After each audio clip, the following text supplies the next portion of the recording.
Learning how to do hard things will propel you forward faster than anything I know. I've got a trick that I'm going to share with you right toward the end of the video.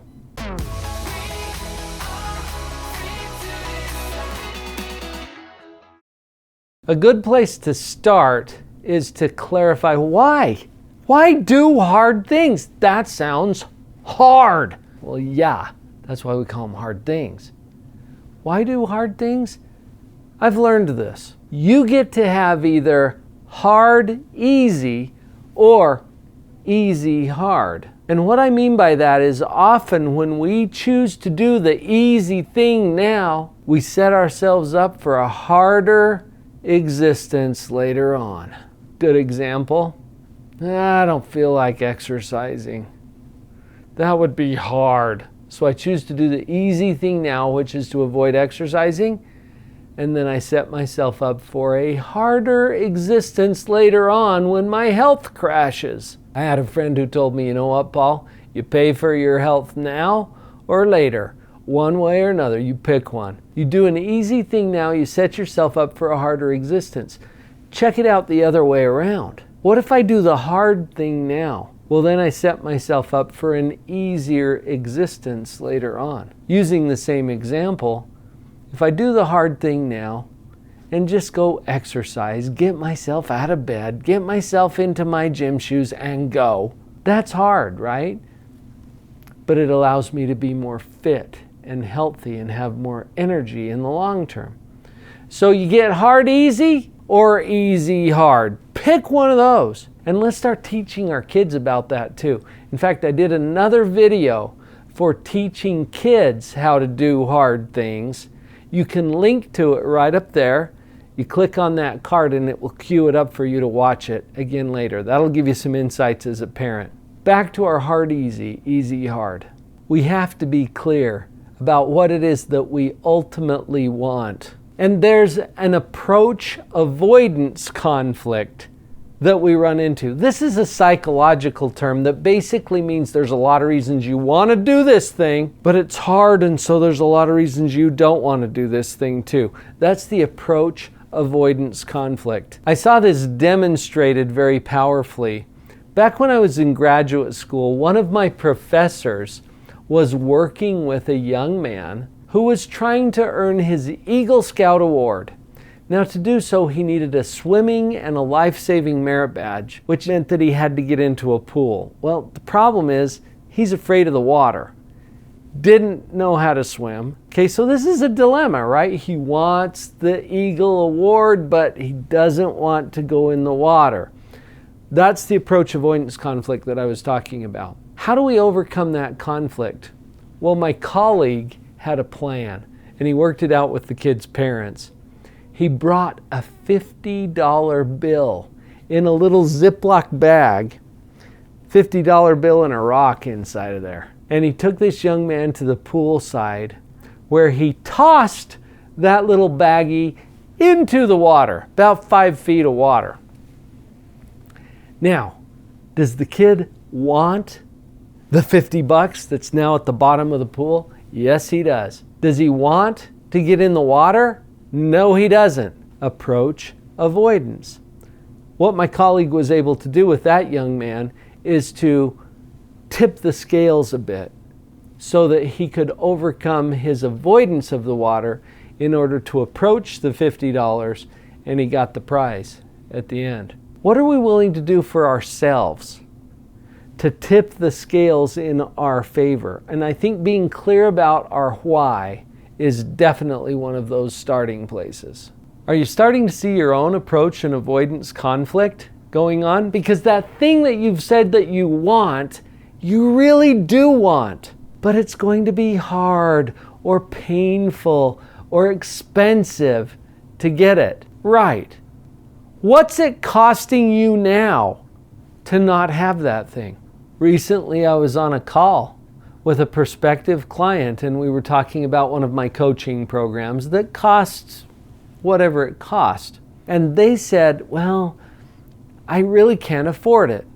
And I asked a question. I said, what's it costing you to not have what you could have if you were in the program? Oh, it's costing me my relationships and it's costing me my happiness. I'm like, wow, that's pretty expensive already. So we have to find what it is that we really want so that we can get past our approach avoidance conflicts. Whether we change or we don't, we're going to have this approach and avoidance conflict. And that's because no matter what we choose, we get to have pleasure and pain. Pleasure and pain are two of the most fundamental human motivators. I've drawn a little graph for you to help you see how this works. In this graph, the top row is about change. I'm going to change. I'm going to do that thing that I've promised myself I was going to do. The bottom row is not changing. Not going to do it. Whether you change or whether you don't, you get to have pleasure and pain. You get both, no matter what you do. A little graph like this can help you to get a lot more real about your own approach avoidance conflict. Let's take the example that I used earlier about exercising. Exercise would bring about a lot of pleasure in your life, right? What would we put in this box? Well, if I make that change, I'm going to be healthier. I'll have more energy. I'll look good. I'll feel good. I'll be proud of myself. Okay, this is all the pleasure you get to have if you make that change. Do you get to have some pain if you make that change? Oh yeah.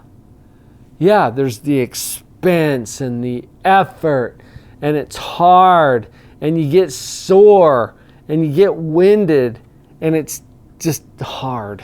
Yeah, that's the pain that you get to have when you make that change. Well, let's go down to the bottom row. What is the pleasure of not changing? Oh, I don't have to do anything. See, the pleasure of not changing is avoidance of the hard stuff that comes in that pain quadrant up there. You don't have to engage at that level. That's pleasurable. Okay, well, what is the pain of not changing? You're going to get fat and lazy, and it's going to be a compromise to your health, and eventually you're going to die. Dun, dun, dun. I know, sorry to break it to you. Well, everybody's going to die, but you'll probably die earlier if you don't start exercising, right? That's what we're talking about. All of these have to be considered, because if you're considering changing, you're going to have to deal with both pleasure and pain. If you consider not changing, you're going to have to deal with pleasure and pain. And there's a little psychological hurdle. This is the trick that I wanted to get you to at the end of this video. The psychological hurdle has to do with when the pleasure or the pain shows up. When do you get to have the pleasure of making the change? When you start exercising? No. Well, you get a little satisfaction right then, but when do you get the health benefits, the energy benefits, the increased fitness? It all happens later. When do you get to have the pain of changing? Oh, right now. Yeah, it's up front. Pay as you enter sort of a thing. You get to have the soreness now, the tiredness now, the effort is expended now. When do you get to have the pleasure of not changing? Right now. I get to lie in bed and not go exercise right now. When do you get to have the pain of not changing?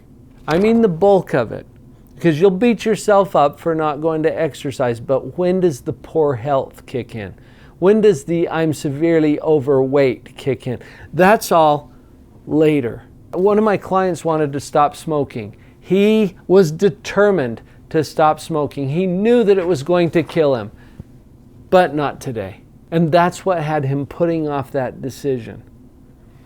I think as we get clear about our pleasure and pain, and be aware of the psychological hurdle you have to overcome to actually get yourself to do hard things, really, the pleasure of change and the pain of not changing is what's real. The pleasure of not changing and the pain of changing, when you really look at it, it's kind of wimpy. It's superficial and phony. Oh, it's hard. Yeah, how hard?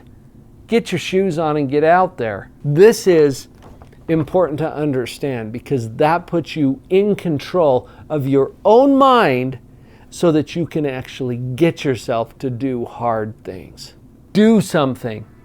Do something today, something that you've promised yourself to do. If you need more inspiration and help for that, the Positive Personal Development playlist right here at Live on Purpose TV is going to provide you all kinds of inspiration. At the end of the day, you got to get out and do it. Standing in the street alone. Her head was down, face locked onto the phone.